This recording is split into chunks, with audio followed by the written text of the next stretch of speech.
Matapos maging bahagi ng isa sa mga pinakapinag-usapang singing competitions ng Eat Bulaga, muling napansin ng mga tagahanga si Jen Jordan Abina nang magbahagi siya ng isang simpleng, ngunit makahulugang mensahe para sa ika-47 anibersaryo ng programa. Sa kanyang social media post, sinabi niya, "Happy 47th Anniversary Eat Bulaga.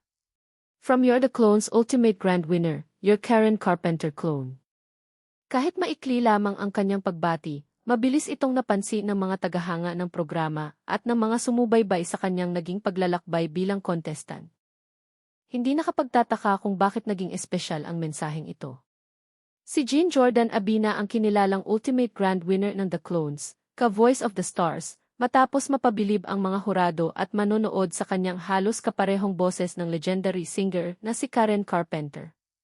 Sa buong kompetisyon, ipinakita niya ang consistency at husay sa bawat performance, dahilan upang makuha niya ang pinakamataas na karangalan sa segment. Para sa maraming manonood, ang kanyang pagbati ay higit pa sa isang simpleng anniversary message. Isa itong paalala kung gaano kalaking bahagi ang Eat Bulaga sa kanyang karir. Mula sa pagiging ordinaryong contestant na may pangarap na maipakita ang kanyang talento, nabigyan siya ng pagkakataong makilala sa buong bansa.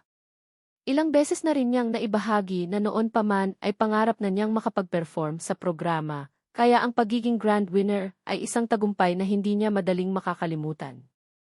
Kasabay ng pagdiriwang ng ika-47 anibersaryo ng Eat Bulaga, maraming fans ang nagbalik-tanaw sa ilan sa mga segment na nagbigay ng bagong oportunidad sa mga ordinaryong Pilipino. Isa na rito ang The Clones, isang singing competition na naghanap ng mga mang-aawit na kayang gayahin ang boses ng mga sikat na artists mula sa Pilipinas at iba pang bansa.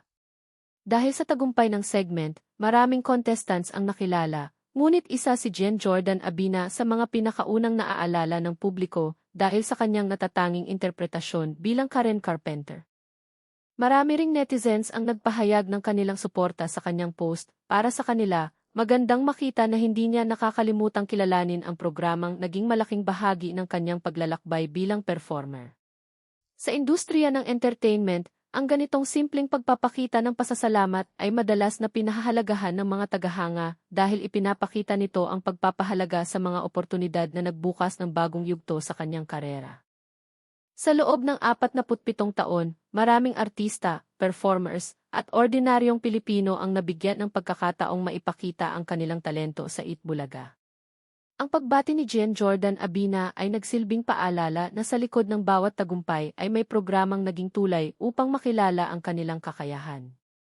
Para sa kanyang mga tagahanga, ang mensaheng iyon ay hindi lamang pagbati sa isang anibersaryo, kundi isang simpleng paraan ng pagbabalik-tanaw sa programang naging mahalagang bahagi ng kanyang pangarap at tagumpay.